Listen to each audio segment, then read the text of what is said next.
بسم الله الرحمن الرحيم. الحمد لله الذي أنزل على عبده الكتاب ولم يجعل له عوجا قيما لينذر بأسا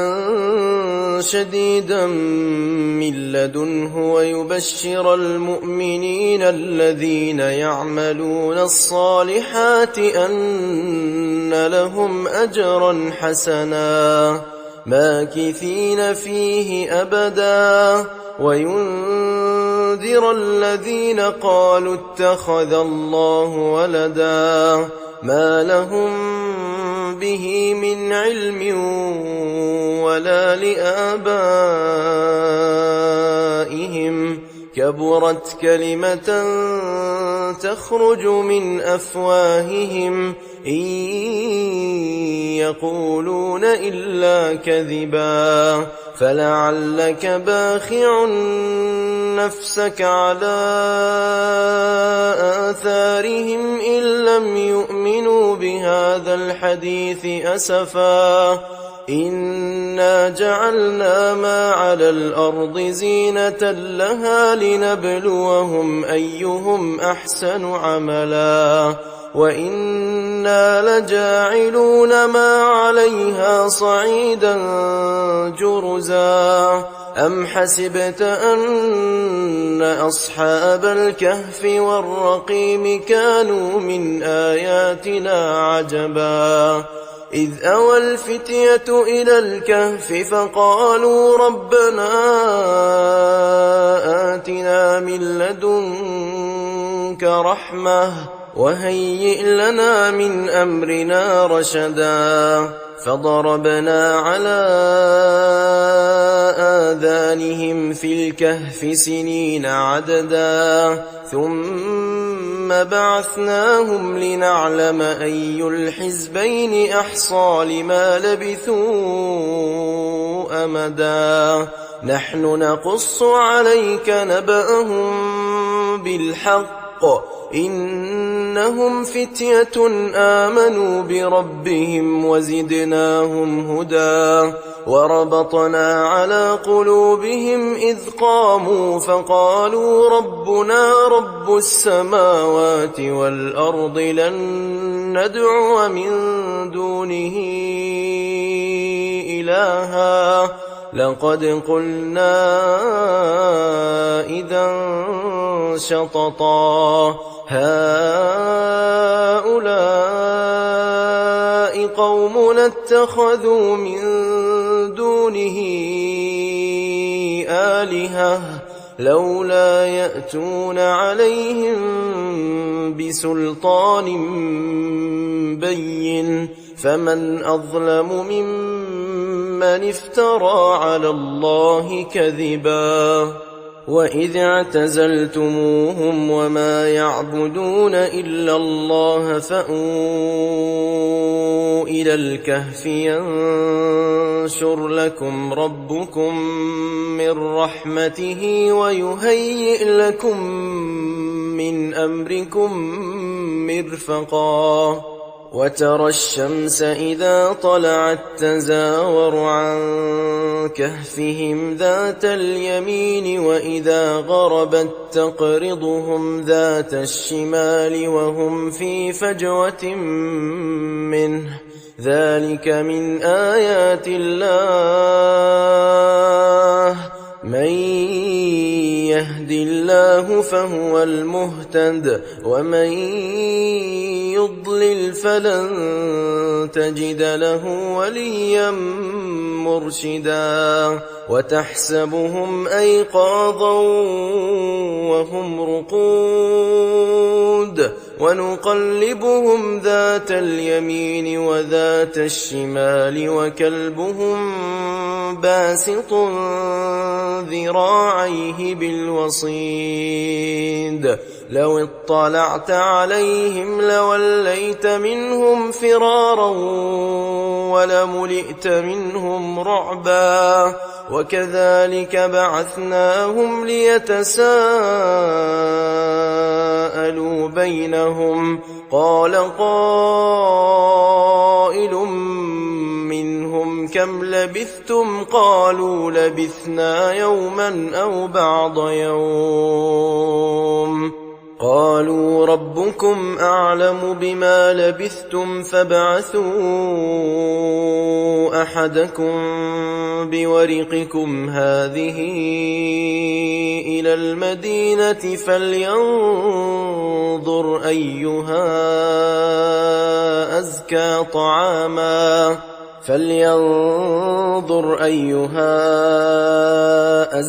طعاما فليأتكم برزق منه وليتلطف ولا يشعرن بكم أحدا إنهم إن يظهروا عليكم يرجموكم أو يعيدوكم في ملتهم ولن تفلحوا إذا أبدا وكذلك أعثرنا عليهم ليعلموا أن وعد الله حق وأن الساعة لا ريب فيها إذ يتنازعون بينهم أمرهم فقالوا ابنوا عليهم بنيانا ربهم أعلم بهم قال الذين غلبوا على أمرهم لنتخذن عليهم مسجدا سيقولون ثلاثة رابعهم كلبهم ويقولون خمسة سادسهم كلبهم رجما بالغيب ويقولون سبعة وثامنهم كلبهم قل ربي أعلم بعدتهم ما يعلمهم إلا قليل فلا تمار فيهم إلا مراء ظاهرا ولا تستفت فيهم منهم أحدا ولا تقولن لشيء إني فاعل ذلك غدا إلا أن يشاء الله واذكر ربك إذا نسيت وقل عسى أن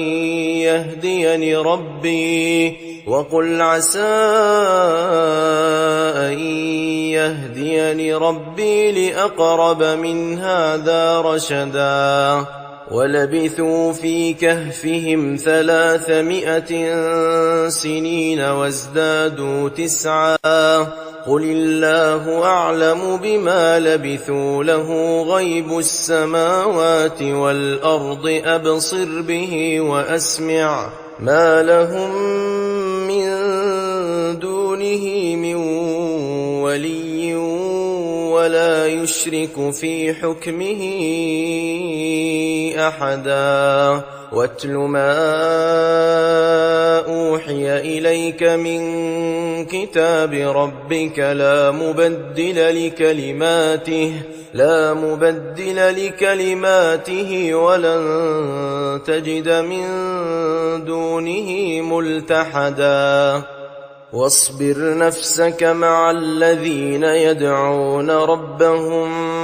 بالغداة والعشي يريدون وجهه ولا تعد عيناك عنهم تريد زينة الحياة الدنيا ولا تطع من أغفلنا قلبه عن ذكرنا واتبع هواه وكان أمره فرطا وقل الحق من ربكم فمن شاء فليؤمن ومن شاء فليكفر إنا وأعتدنا للظالمين نارا أحاط بهم سرادقها وإن يستغيثوا يغاثوا بماء كالمهل يشوي الوجوه بئس الشراب وساءت مرتفقا إن الذين آمنوا وعملوا الصالحات إنا لا نضيع أجر من أحسن عملا أولئك لهم جنات عدن تجري من تحتهم الأنهار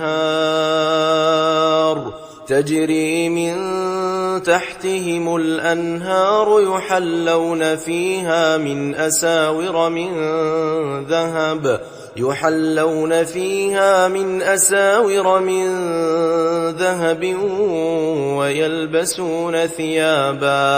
ويلبسون ثيابا خضرا من سندس وإستبرق متكئين فيها على الأرائك نعم الثواب وحسنت مرتفقا واضرب لهم مثل الرجلين جعلنا لأحدهما جنتين من أعناب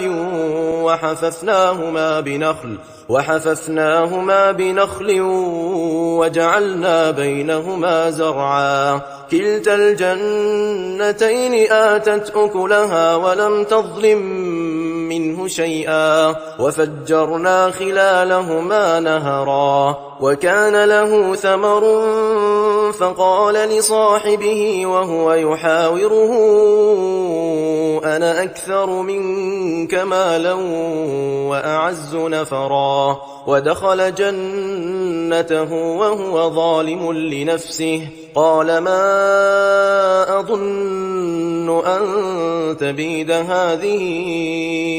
أبدا وما أظن الساعة قائمة ولئن رددت إلى ربي لأجدن خيرا منها منقلبا قال له صاحبه وهو يحاوره أكفرت بالذي خلقك من تراب ثم من نطفة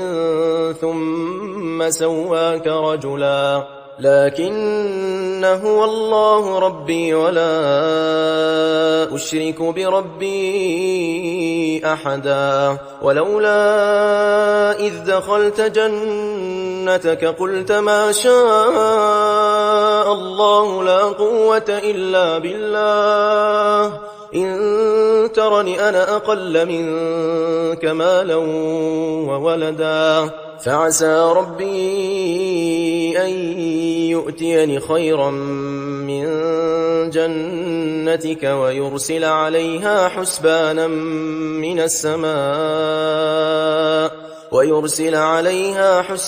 من السماء فتصبح صعيدا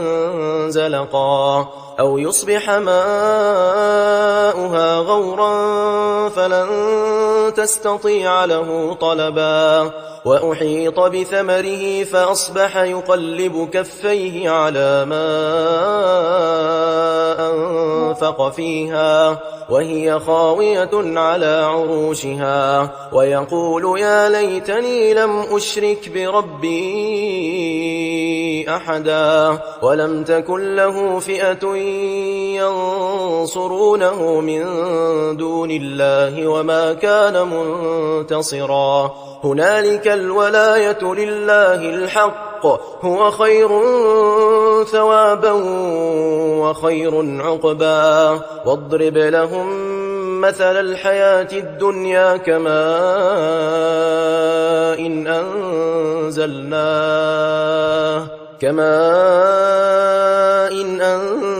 أنزلناه من السماء فاختلط به نبات الأرض فأصبح هشيما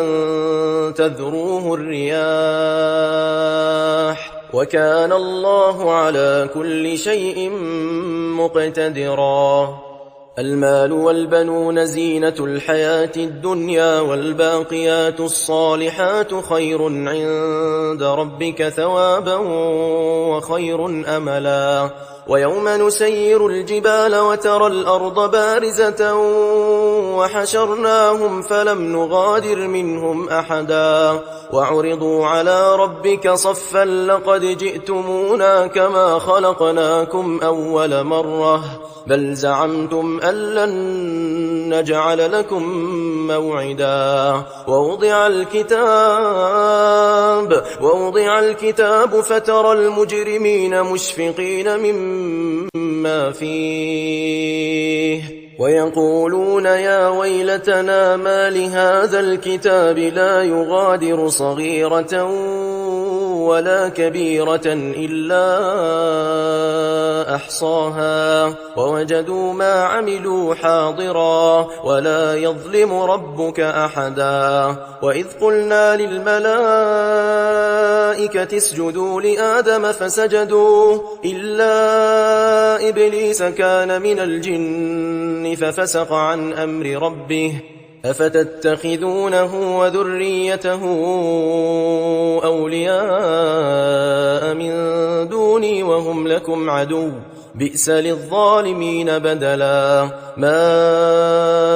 أشهدتهم خلق السماوات والأرض ولا خلق أنفسهم وما كنت متخذ المضلين عضدا. ويوم يقول نادوا شركائي الذين زعمتم فدعوهم فلم يستجيبوا لهم وجعلنا بينهم موبقا. ورأى المجرمون النار فظنوا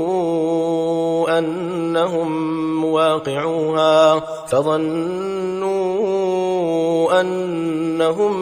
مواقعوها ولم يجدوا عنها مصرفا. ولقد صرفنا في هذا القرآن للناس من كل مثل وكان الإنسان أكثر شيء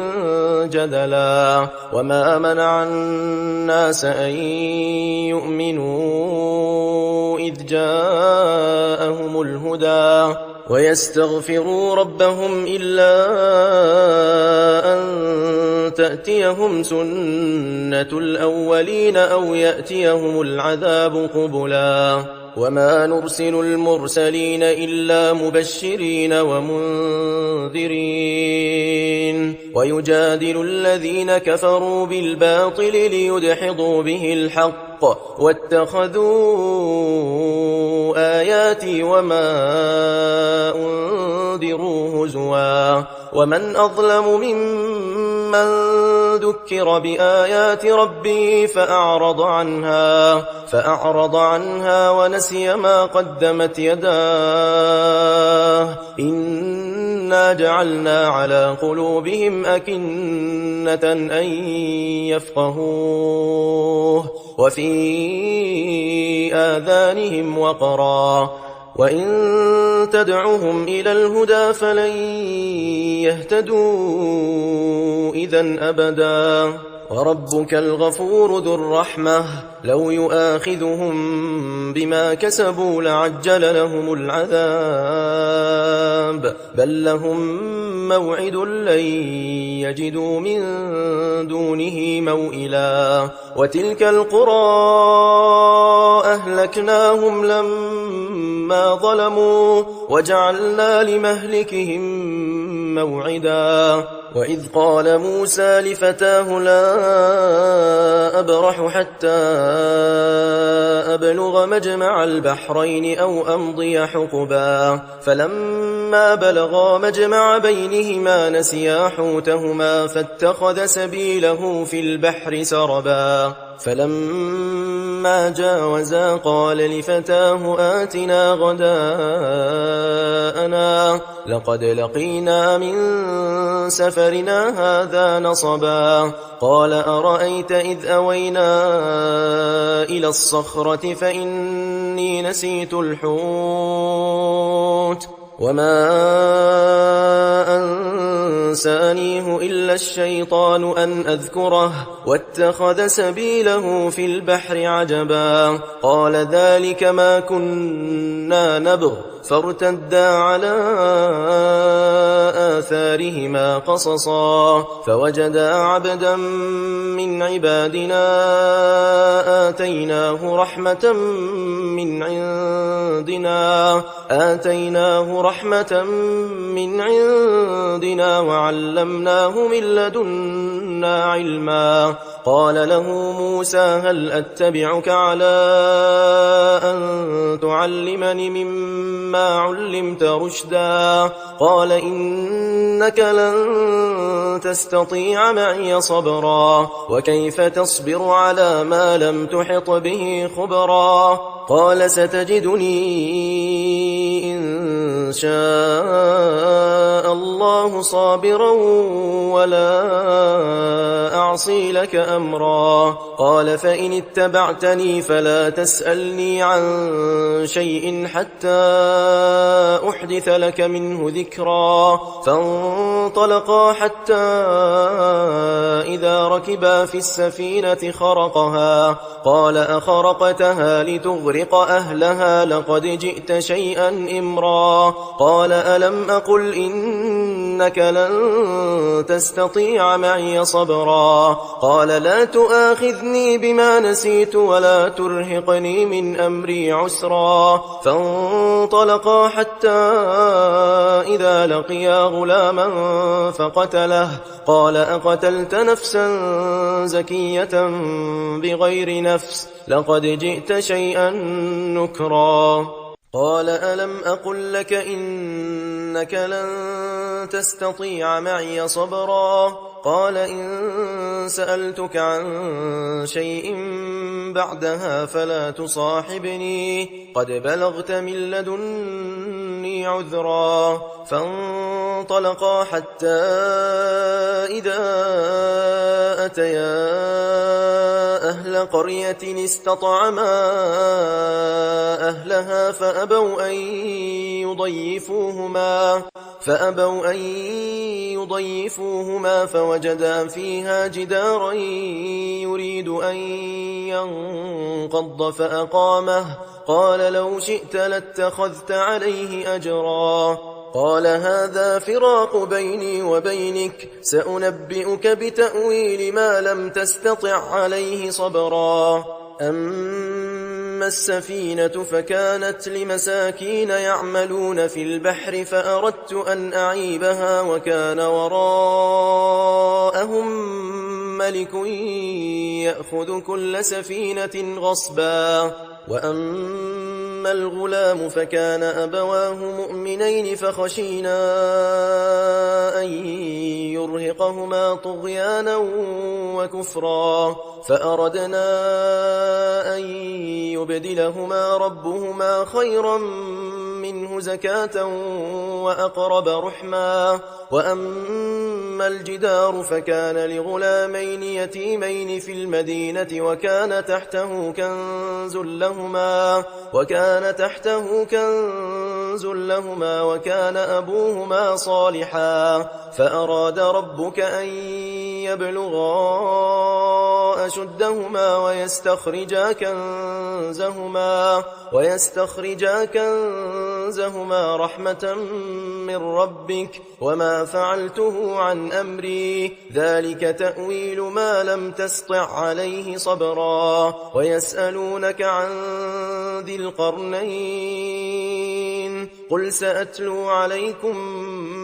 منه ذكرا إنا مكنا له في الأرض وآتيناه من كل شيء سببا فأتبع سببا حتى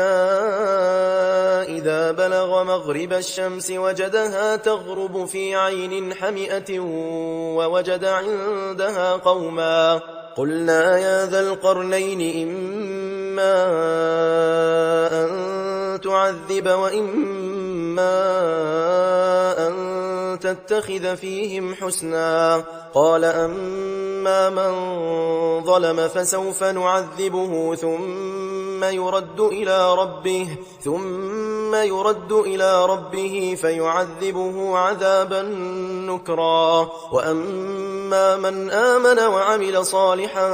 فله جزاء الحسنى وسنقول له من أمرنا يسرا ثم أتبع سببا حتى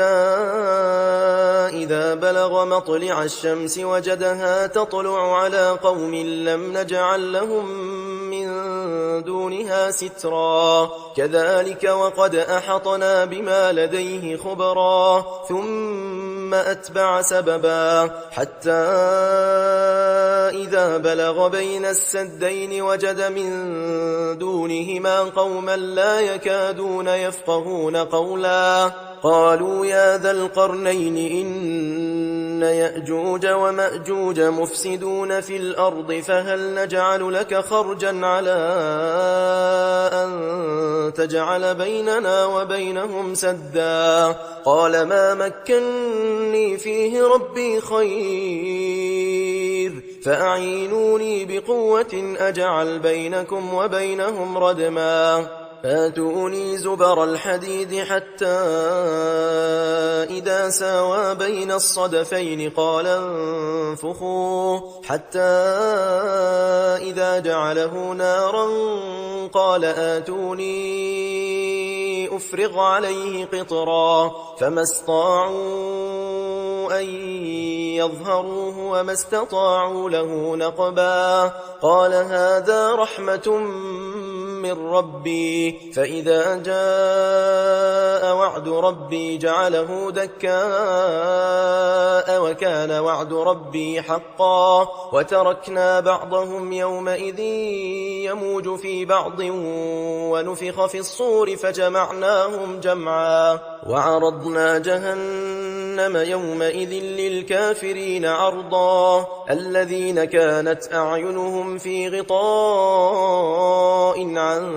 ذكري وكانوا لا يستطيعون سمعا أفحسب الذين كفروا أن يتخذوا عبادي من دوني أولياء إنا أعتدنا جهنم للكافرين نزلا قل هل ننبئكم بالأخسرين أعمالا الذين ضل سعيهم في الحياة الدنيا وهم يحسبون أنهم يحسنون صنعا أولئك الذين كفروا بآيات ربهم ولقائه فحبطت أعمالهم فلا نقيم لهم يوم القيامة وزنا ذلك جزاؤهم جهنم بما كفروا واتخذوا آياتي ورسلي هزوا إن الذين آمنوا وعملوا الصالحات كانت لهم جنات الفردوس نزلا خالدين فيها لا يبغون عنها حولا قل لو كان البحر مدادا لكلمات ربي لنفد البحر قبل أن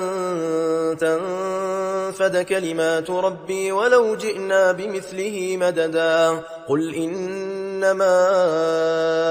أنا بشر مثلكم يوحى إلي أنما إلهكم إله واحد فمن كان يرجو لقاء ربه فليعمل عملا صالحا ولا يشرك بعبادة ربه أحدا